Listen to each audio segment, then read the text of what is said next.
Hey everyone, and welcome to a deep dive on one of the most complex issues facing the world today, Yeah, the war in Ukraine. yeah, absolutely. And You've sent us some really insightful sources, yes, and it's a lot to process. it is.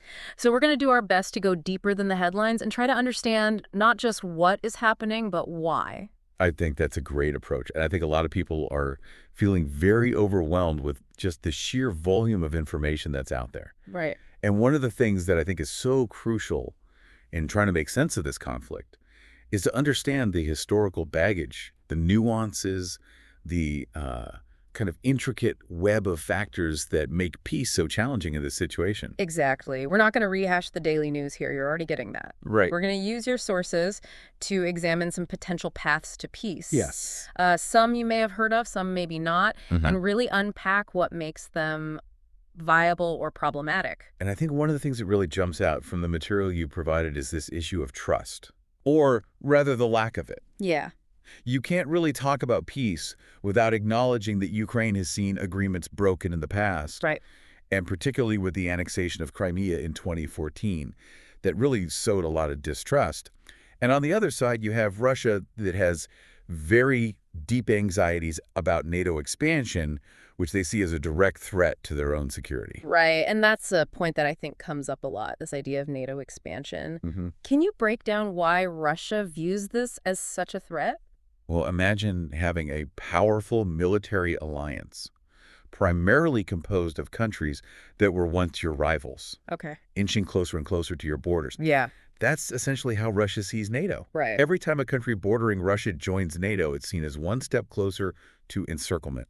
Mm. And that triggers some very deep-seated insecurities that are rooted in their history. I see what you mean. Yeah. It's like a constantly shifting power dynamic. Yeah. While one side's attempt to feel secure makes the other side feel less secure. Precisely. Yeah. And that makes finding a solution incredibly difficult, Right. where both sides feel safe. Yeah.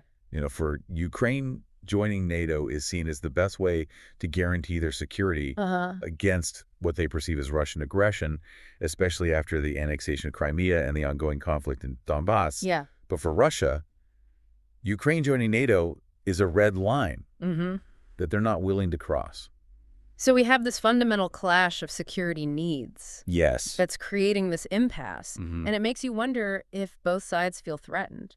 How can trust ever be rebuilt in an environment like that? That is the million-dollar question. Yeah. And the sources that you provided explore a few potential avenues. Okay. Some of them get pretty creative. Okay, let's dive into those. Yeah. I'm really curious what solutions your analysis has uncovered. Well, one interesting concept that keeps popping up is this idea of using economic incentives Okay. to nudge things forward. Interesting. We know that sanctions have been imposed on Russia. Mhm. They've definitely had an impact on their economy. Yeah. But the question is, could easing those sanctions or offering other economic benefits Hmm. be tied to concrete progress towards peace? It's like a carrot and stick approach It is, but on a global scale. on a global scale. Yeah. But wouldn't that be rewarding bad behavior? That's a very valid concern. Yeah. And it's a point that several of your sources debate. Okay. Some argue that easing sanctions would only embolden Russia Right. and wouldn't actually guarantee any real change in their actions. Yeah. Others point to historical examples like the Iran nuclear deal, Right. where sanctions relief did play a role in bringing Iran to the negotiating table. Right. So there's precedent for this There's precedent, yeah. in diplomacy. But I suppose the key question is, would it work with Russia in this context? That's the I question. mean, they seem pretty determined They do. to achieve their objectives, Yeah, regardless of the economic cost. exactly. And there are also ethical considerations.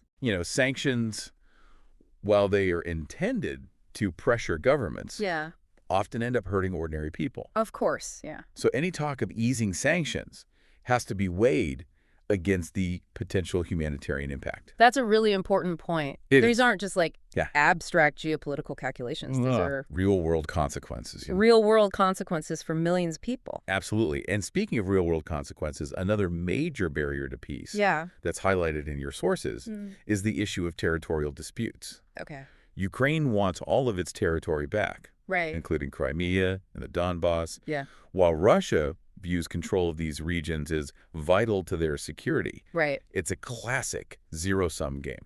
Okay. Let's unpack that zero-sum game. Yeah. What does that mean in this context? Essentially, it means that both sides believe that any concession on territory Hmm. is a direct threat to their security and interests. So for Ukraine, any compromise on territorial integrity is seen as rewarding Russia's aggression Uh-huh. and setting a dangerous precedent. Okay. Russia, on the other hand, sees these regions as essential buffer zones Yeah. for their security and is unlikely to relinquish control easily. So finding a solution that satisfies both sides' security concerns while respecting Ukraine's sovereignty seems almost impossible. It's incredibly challenging, to say the least. Yeah. And this is where this idea of territorial compromise, while controversial, enters the discussion. So we're talking about the possibility of Ukraine ceding Potentially. some level of control over these disputed regions. I can Yeah. imagine that's not going to be a very popular idea, No, it's a very sensitive issue. especially in Ukraine. Yes, and the sources acknowledge that. Yeah. The deep unpopularity of any such compromise Right. among Ukrainians. Yeah.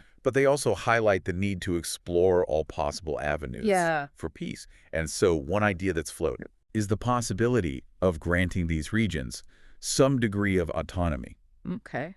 under international monitoring, So autonomy meaning they would have like a level of self-governance, a level of self-governance. but still technically be part of Ukraine. Right. That's the general concept. Okay. So it's about trying to find a very delicate balance Yeah. between granting these regions a measure of self-determination Right.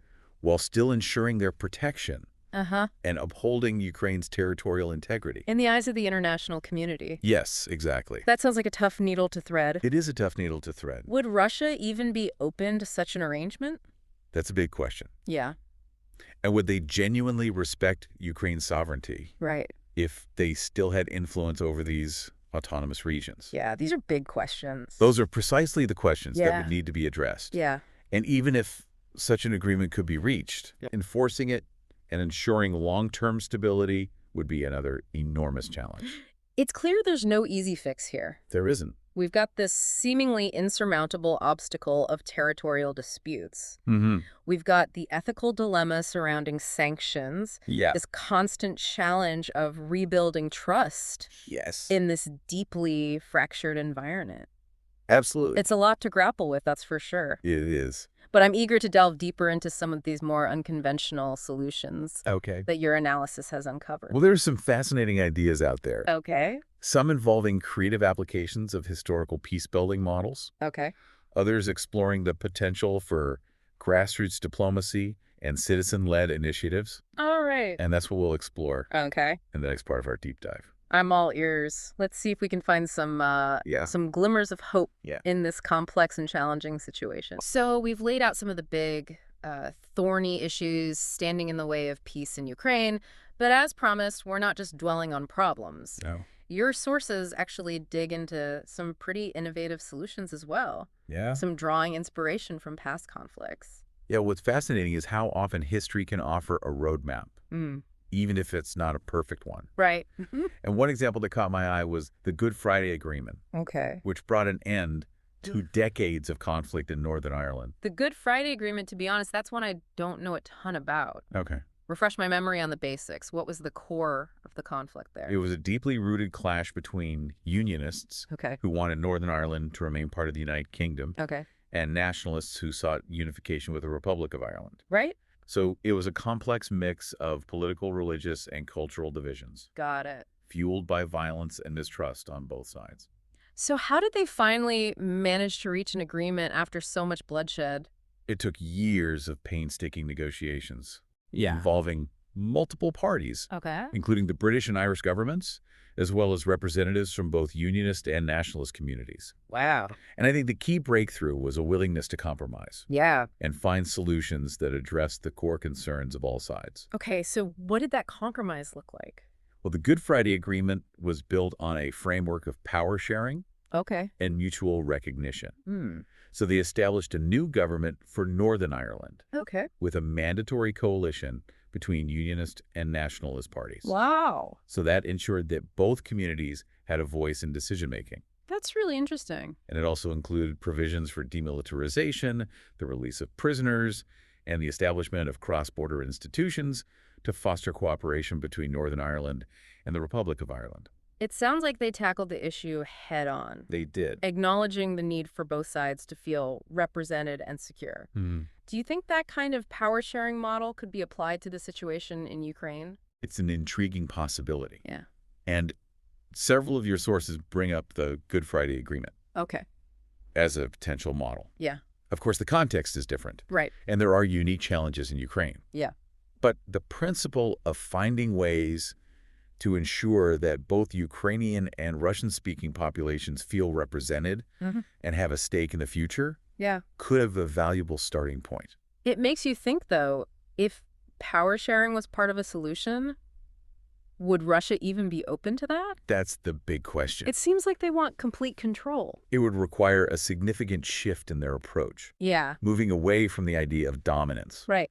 and towards a model of shared governance. Whether they're willing to make that shift is debatable. Very much so. Yeah, and it goes back to that issue of trust Exactly. or the lack thereof. Yeah. If one side constantly fears the other is trying to undermine them, Yeah. it's hard to imagine a power-sharing agreement working. You're absolutely right. And that's why another concept that your sources highlight is so important, and that is building confidence-building measures. Confidence-building measures. Yeah. These are smaller-scale agreements or actions Mhm. that, while they don't address the core issues of the conflict, Okay. can help to reduce tensions Right.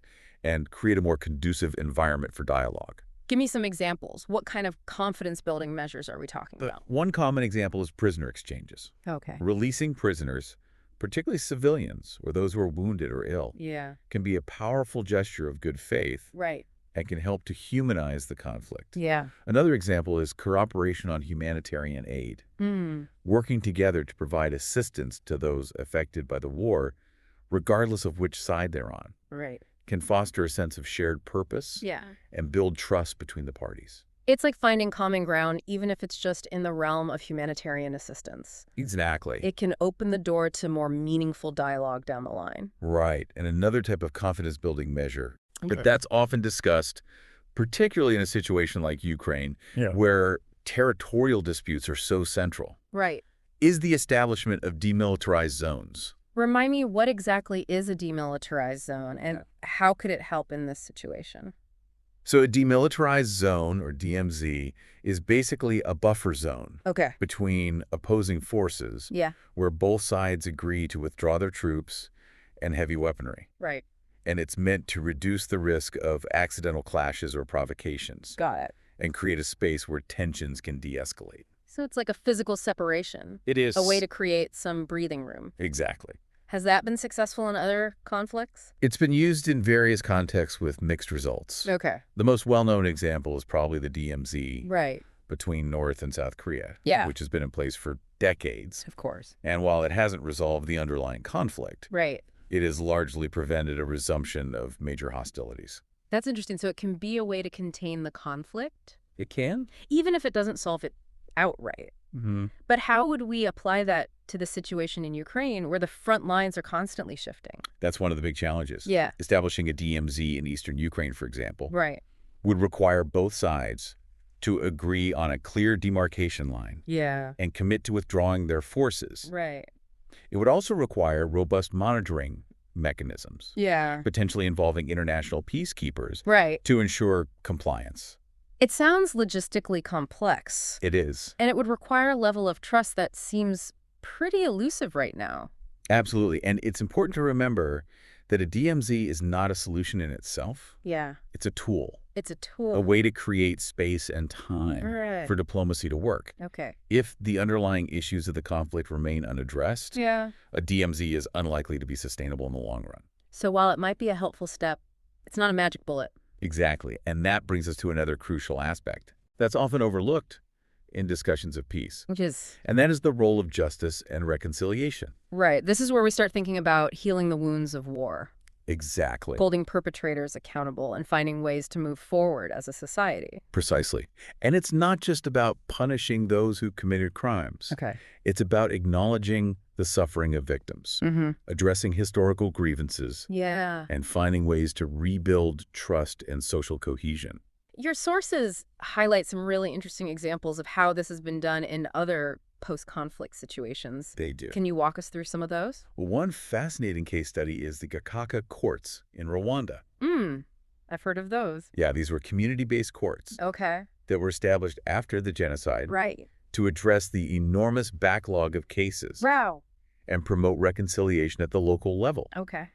And they allowed victims to confront perpetrators, share their stories, Yeah. and participate in the justice process. So while not without their flaws, Right. the Gacaca courts played a significant role in rebuilding communities Yeah. and fostering a sense of shared responsibility for healing. That's quite different from the typical Western model of justice, Yes. which tends to be more adversarial and focused on punishment. Exactly. And another compelling example is the Truth and Reconciliation Commission in South Africa, Oh, yeah. which we touched on earlier. Yeah. This commission, led by Archbishop Desmond Tutu, prioritized truth-telling and forgiveness over retribution. It provided a platform for victims of apartheid-era violence Okay. to share their experiences and for perpetrators to confess their crimes in exchange for amnesty. I remember reading about that. It sounds like a really powerful process, It was. but also incredibly challenging emotionally. It was definitely both. Yeah. And while it didn't erase the pain of the past, Right. it helped to bring closure to victims, acknowledge the wrongdoings of perpetrators, Yeah. and lay the groundwork for a more just and equitable society. It's amazing to think that such a process could even be possible It is remarkable. after such deep trauma and division. It is. Do you think there are lessons from these examples that could be applied to the situation in Ukraine? I think there are definitely valuable insights to be gleaned. Okay. You know, the emphasis on truth-telling, acknowledging past wrongs, and finding ways to incorporate both accountability and forgiveness Right. into the justice process Yeah.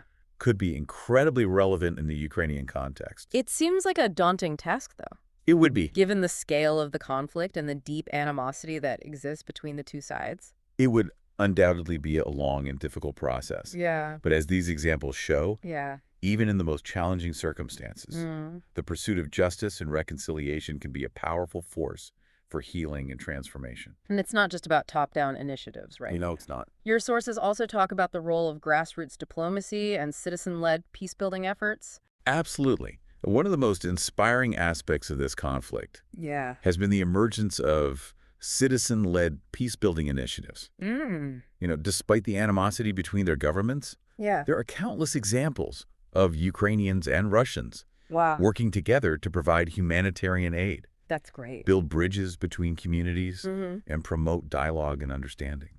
It's a reminder that peace isn't just something that governments negotiate. It's something that people build Yes. relationship by relationship, community by community. Exactly. And these grassroots efforts are so crucial Yeah. because they challenge the narratives of hatred and division that often fuel conflict. They show that even amidst war, Yeah. there's still space for empathy, compassion, and a shared desire for peace. It's a reminder that even in the darkest of times, Yeah. there are always glimmers of hope. Indeed. And those glimmers of hope often come from the most unexpected places, Right. from ordinary people who refuse to give up on the possibility of a better future. Well, we've covered a lot of ground in this part of our deep dive, exploring inspiring examples of peace building from around the world and highlighting the crucial role of both top-down initiatives and grassroots efforts.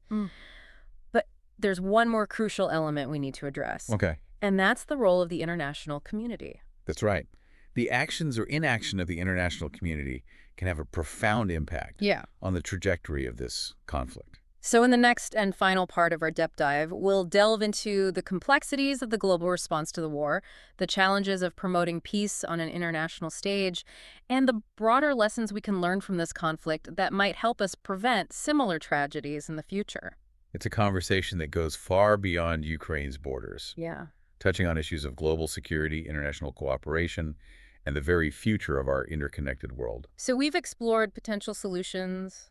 We've looked at some historical models for peace building. Yeah. And it's clear the path to peace in Ukraine is anything but straightforward. Yeah. But there's one piece of the puzzle we haven't really examined yet, and that's the role of the international community. Yeah, the actions of the global community, whether it's through diplomacy, sanctions, or aid, have a huge impact on shaping the course of this conflict.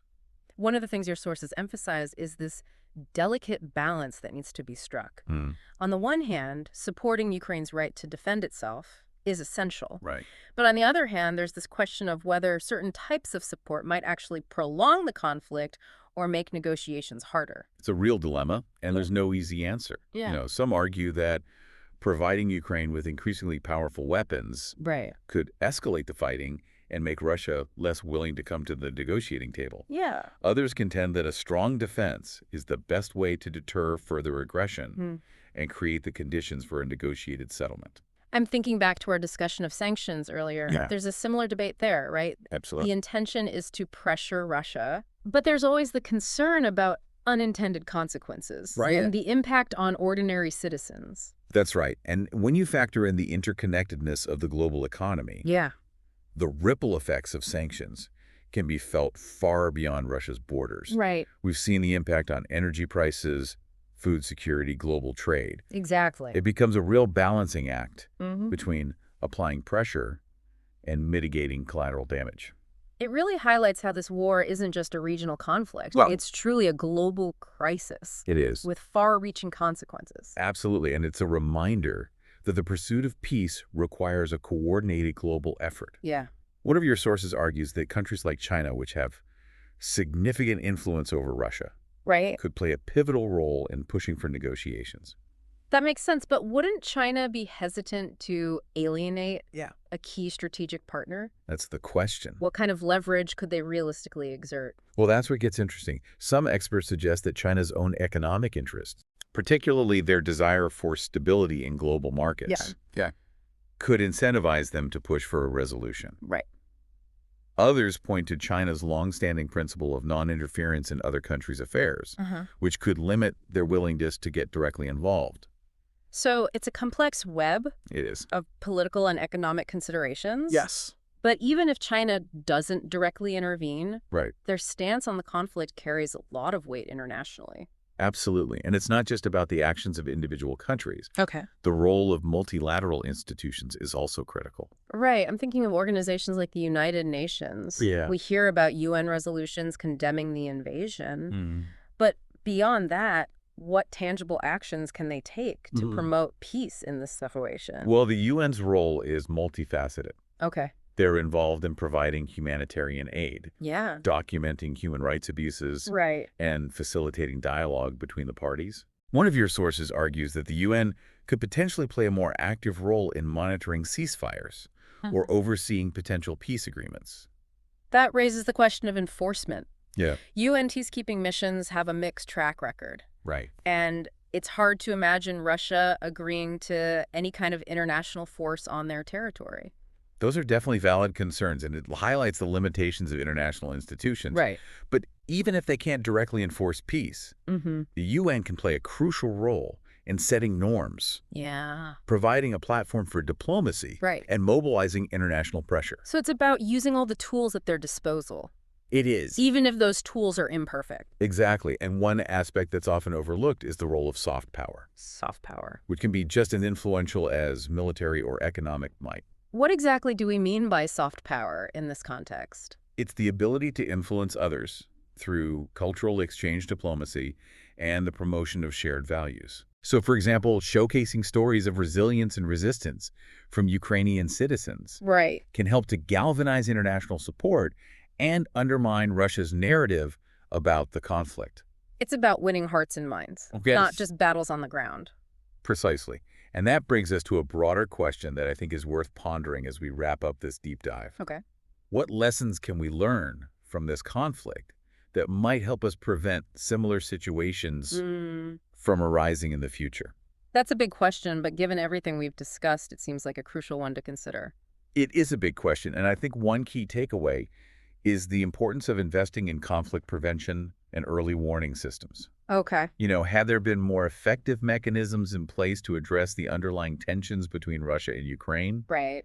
perhaps this war could have been averted. It's also a reminder that peace is fragile It is. and requires constant nurturing. Yes. We can't take it for granted. No. And we need to actively work to address the root causes of conflict, whether they're political, economic, or social. And I think this conflict has highlighted the interconnectedness of our world Yeah. in a way that few events have in recent history. Yeah, it's true. The ripple effects of this war are felt across the globe, Yeah. and it underscores the need for international cooperation and a commitment to multilateralism.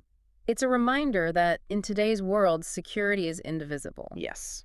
What happens in one part of the world inevitably affects us all. Exactly. And that brings us to a final thought that I want to leave you with. Okay. While the challenges we've discussed are immense, Yeah. and the path to peace in Ukraine remains uncertain, Hmm. it's important to remember that even in the darkest of times, Right. there's always reason for hope. I like that, holding on to hope even when things seem bleak. Because hope is what fuels action. Yeah. It's what inspires us to work for a better future, to stand up for what's right, and to never give up on the possibility of peace, no matter how elusive it may seem. Well said. That's a powerful message to end on. Thank you for joining us on this deep dive into the complexities of the Ukraine-Russia conflict. It's been a pleasure. We've explored the history, the challenges, the potential solutions, and the role of the global community. And hopefully you've come away from this experience not only more informed, Right. but also more empowered to engage in thoughtful conversations about this crucial issue. Remember, peace is not a passive state. No. It's an active process that requires our constant attention, Yes. our willingness to learn and understand, Absolutely. and our unwavering commitment to building a better future for all. Couldn't agree more. Until next time, keep exploring, keep questioning, and keep believing in the power of peace.